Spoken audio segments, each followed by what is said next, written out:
This is from NPR.org, an article headlined, House Passes War Powers Resolution Directing Trump to End Hostilities with Iran. Today we're not arguing about Iran. We're looking at how a single news report is built. The words it chooses, the order it tells things in, and the feeling that order leaves behind. Two independent passes over this article landed on different technique lists, but they agreed on two things: the loaded word choices and the emotional target.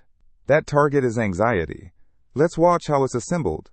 Start with the headline itself. The House passes War Powers Resolution directing Trump to end hostilities with Iran. Notice the verb, directing. That word carries authority. It suggests a body with the power to command an outcome. Hold on to that, because the article will spend its middle section quietly taking that power back. The opening sentence calls the vote the clearest rebuke yet of President Trump's handling of the conflict and the subsequent economic fallout. Three loaded ideas in one breath: clearest rebuke yet, handling of the conflict, economic fallout. None of these are neutral descriptions. Rebuke frames the vote as a verdict. Fallout frames the conflict as damage already done. You haven't been told a single hard fact yet, and you already have a posture. Then the facts arrive, and they're concrete, 215 to 208. 4 Republicans joining Democrats. This is good reporting. The point isn't that the facts are wrong. The point is the sequence. Feeling first, numbers second. Diagram, rebuke to fallout to the vote count.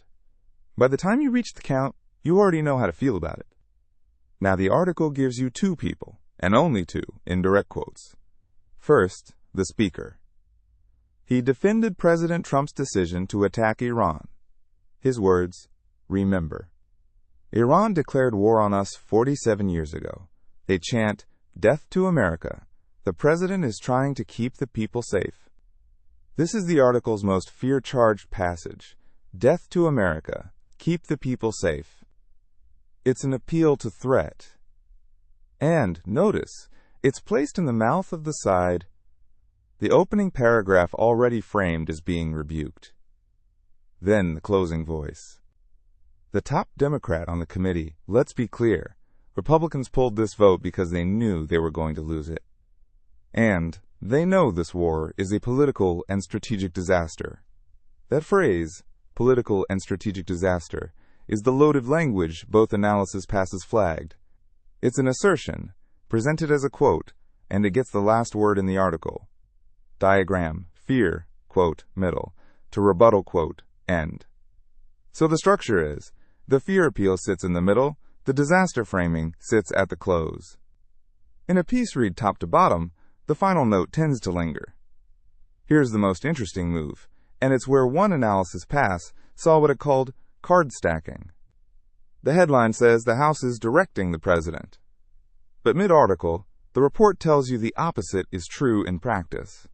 The vote is mostly symbolic. Then it stacks the reasons, one after another. Democrats have been unable to pass a war powers resolution through the Republican-led Senate. Even if the measure passed in Congress, it would almost certainly be vetoed, and the administration has questioned the constitutionality of the War Powers Act. Diagram, symbolic to stuck in Senate to would be vetoed. 3 walls in a row, the directing of the headline meets the mostly symbolic of the body. Sit with that contradiction, because it's not a mistake, it's the engine. The article tells you, at the same time, Congress is pushing back, and Congress cannot actually stop anything. That combination is what one pass described as institutional paralysis. Something is happening, and nothing is happening.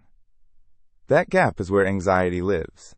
Now, the urgency layer. One pass flagged this line as false urgency. Just hours before the vote, Iran and the U.S. traded strikes in the Persian Gulf. It's almost certainly a real event. But look at its function in the text. It's placed beside the vote to make the moment feel live, knife edge, unresolved. The article reinforces it. More than 90 days into the conflict, a war with no clear end in sight, a fragile ceasefire, talks that have yet to gain clear traction. Diagram, live strikes to fragile ceasefire, to no end in sight. Each phrase is plausible on its own. Stacked together, they build a single sensation: precariousness. Return to that headline verb. directing Trump to end hostilities. After reading the body, you know the resolution can't direct anyone. It's mostly symbolic and faces a near certain veto. So the headline promises agency, the article then dismantles. That's not necessarily dishonest. It's a choice about what to put in the most read line versus what to bury in paragraph 6. This is why the article was routed as complex. One reading saw it leaning on the speaker as an authority figure and on a ticking clock, pressure aimed at undecided lawmakers. The other reading saw raw fear language and a stacked deck, emphasizing that Congress is powerless to check the executive. Notice those two readings push in opposite directions. One says the framing builds momentum toward ending the war. The other says it breeds skepticism that anything can be done at all. Both can be true of the same text, because the article carries both a rebuke and a mostly symbolic. It hands you motion and futility in the same breath.